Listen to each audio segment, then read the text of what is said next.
Je suis très embêté de devoir dire que la raison est évidente, hein, parce que je les connais, de devoir dire qu'on a péché dans ce cas-là par manque d'expérience. Déjà, à ce niveau, ce que je voudrais préciser, en tant que professionnel, la plupart des gens, des agents d'artistes, ne se limitent qu'à discuter essentiellement du cachet, de l'hôtel et des billets d'avion.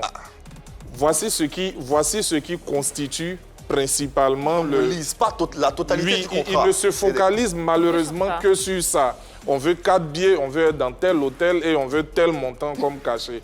Voilà ce qu'ils disent. Alors après, quand vous vous retrouvez dans une situation où c'est le jour J qu'on vous envoie le billet, il y a un problème.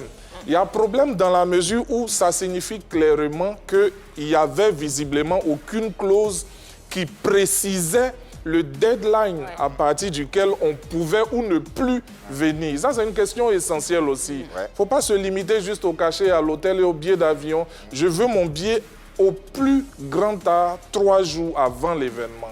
Je veux dormir dans un hôtel 3 étoiles, voilà, où il y a chauffage d'eau, etc., tout ça, où on me donne à manger matin, midi et soir pour tel nombre de personnes. Je veux me déplacer dans telle voiture de telle marque.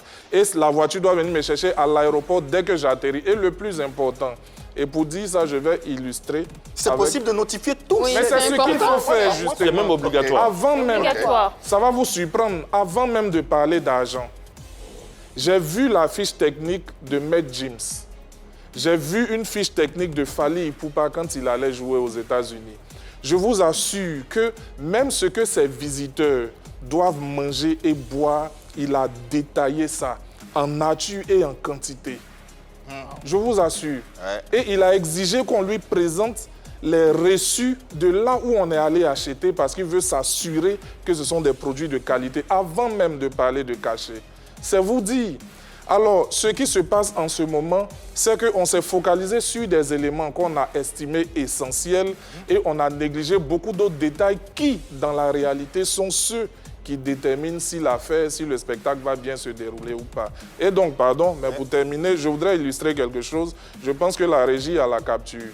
En novembre dernier, 2021, je fais partie une de mes artistes en Afrique du Sud pour prester. Alors, voyez bien ce qui est mentionné à l'écran. Celui qu'on appelle l'organisateur, c'est celui qui nous sollicite. C'est bien mentionné ce à quoi il s'engage. Vous voyez, l'artiste quitte Abidjan, elle va à Durban. Et de Durban, elle va à Genève. Parce qu'elle avait un spectacle là-bas. 2 billets d'avion, dont un business class. L'organisateur dit non, moi je la prends à Abidjan, je l'emmène à Durban, je la ramène à Abidjan. Comment elle fait pour se retrouver à Genève, ça, c'est pas mon affaire. Je dis ce que vous ne voulez pas de mon artiste. Vous comprenez? Ça doit se préciser dans ces détails-là. Après le cachet, 50% comme montant à verser avant même que l'artiste ne voit son billet, c'est-à-dire on est encore à Abidjan, et 50% à verser en euros, là-bas en Afrique du Sud. Pourquoi je précise en euros? Parce que je ne veux pas de CFA là-bas, justement. Je ne veux pas de dollars non plus. Parce que si je prends des dollars et que ce jour-là, ils valent le montant de mes 50%, si je reviens à Abidjan et qu'ils ne valent plus le montant, j'ai perdu. Alors qu'en euros, mon taux est fixe. C'est tous ces calculs qu'il faut faire. Et voyez bien, j'ai souligné avant sa prestation. Avant sa prestation. Maintenant, regardez l'encadré. C'est là que tout se joue. Et cette clause-là manque beaucoup à certains agents d'artistes. Je vais lire l'encadré. Le défaut de paiement du solde dans les conditions ci-avant sera de plein droit, justificatif pour le producteur, d'un refus de faire jouer son artiste aux dates convenues. Alors, quand l'organisateur et le manager signent un tel papier, on ne peut pas assister à ce qui s'est passé avec AS Bloom. Tout est clair, noir sur blanc.